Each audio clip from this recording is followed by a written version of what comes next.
Assembly ఎన్నికల్లో భారీ విజయాన్ని అందించి తెలంగాణ ఇచ్చిన సోనియా గాంధీకి గిఫ్ట్ ఇచ్చారో అదేవిధంగా రాబోయే పార్లమెంట్ ఎన్నికల్లో కాంగ్రెస్ పార్టీని విజయపథంలో నిలిపి రాహుల్ గాంధీని ప్రధానమంత్రిగా ఆశీర్వదించాలని 62వ డివిజన్ కార్పొరేటర్ జక్కుల రవీందర్ యాదవ్ ప్రజలను కోరారు.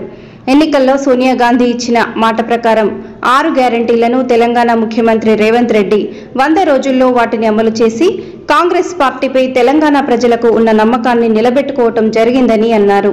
మహిళల ఉన్నతికి కాంగ్రెస్ పార్టీ ఎల్లప్పుడూ ముంజంజలో ఉంటుందని, దానికి నిదర్శనం 6 గ్యారంటీలని కార్పొరేటర్ జక్కుల రవీందర్ యాదవ్ అన్నారు. తెలంగాణ రాష్ట్రంలో కాంగ్రెస్ పార్టీ అధికారంలోకి వచ్చిన తర్వాత రేవంత్ రెడ్డి గారి నాయకత్వంలో, మా ముఖ్యమంత్రి రేవంత్ రెడ్డి గారి నాయకత్వంలో ప్రజలకు ఇచ్చిన హామీ 6 పథకాలు. 6 పథకాలలో 100 రోజుల ఫిలప్ చేస్తా అన్నారు. 100 రోజుల్లో ఫిలప్ చేసిండ్రు. కాంగ్రెస్ పార్టీ ఇచ్చిన మాట ప్రకారంగా మాట తప్పకుండా, మడవ తిప్పకుండా పథకాలని అమలు చేస్తున్నారు. పేద ప్రజలకు, బడుగు బలహీన వర్గాలకు, సబ్బండ వర్గాలకు చెందే విధంగా ఇచ్చిన మాట ప్రకారంగా సోనియా గాంధీ గారు తెలంగాణ ఆ రోజు ఇవ్వడం జరిగింది. తెలంగాణ ఇచ్చినాక కూడా మహిళా సోదరి మనులు తెలంగాణ రాష్ట్రంలో అన్ని కుటుంబాలు బాగుండాలి అంటే మహిళా బాగుంటేనే కుటుంబాలు బాగుంటేనే విధంగా సోనియా గాంధీ గారు ఆలోచన చేసి 6 పథకాలు అమలు చేయడం జరిగింది. దాన్ని తెలంగాణ రాష్ట్ర ముఖ్యమంత్రి రేవంత్ రెడ్డి గారు అమలు చేసి చూపెట్టిండు. ప్రజలకు అందుబాటులో ఉండే విధంగా ఒక పేద ఇంటి ఆడపడుచుకు ఒక వరంగల్ పోవాలి, హన్మకొండ నుంచి వరంగల్ పోవాలంటే బస్ సౌకర్యం, ఫ్రీ బస్. ఒక చిన్న గృహం, ఒక ఇల్లు, ఒక పేదింటి ఇల్లుకు 200 యూనిట్ల వరకు ఫ్రీ, కరెంట్ బిల్ ఫ్రీ.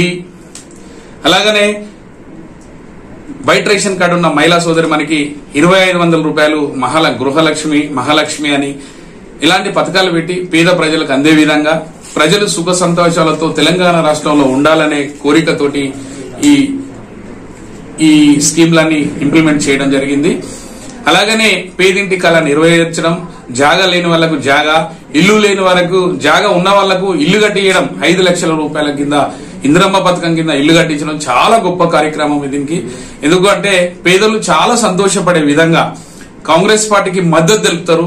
ఖచ్చితంగా రానున్న కాలంలో భారతదేశంలో వచ్చేది ఎంపీ ఎలక్షన్స్ ఉన్నాయి. ఈ ఎంపీ ఎలక్షన్ లో కాంగ్రెస్ పార్టీ ఇంకా భారీ మెజార్టీతో గెలిచి రానున్న కాలంలో రాహుల్ గాంధీ గారు దేశ ప్రధాని కాబోతున్నారు.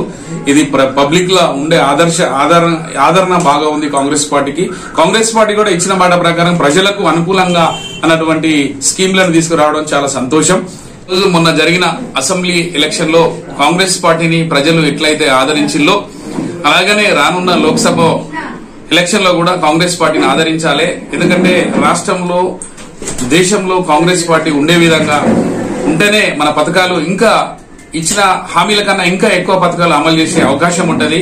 ప్రజలు, ఉద్యోగులు, విద్యార్థులు, మేధావులు, మహిళా సోదరిమణులు, తెలంగాణ రాష్ట్ర ప్రజలు ఆలోచించి కాంగ్రెస్ పార్టీకి మెజార్టీగా గెలిపించి, భారీ మెజార్టీతో కాంగ్రెస్ పార్టీ ఎంపీలను గెలిపించాలని, దేశంలో రాహుల్ గాంధీ ప్రధానమంత్రి కావాలని మీ అందరూ దీవించాలని కోరుకుంటూ ఈ అవకాశం కల్పించిన ప్రజలందరికీ ధన్యవాదాలు.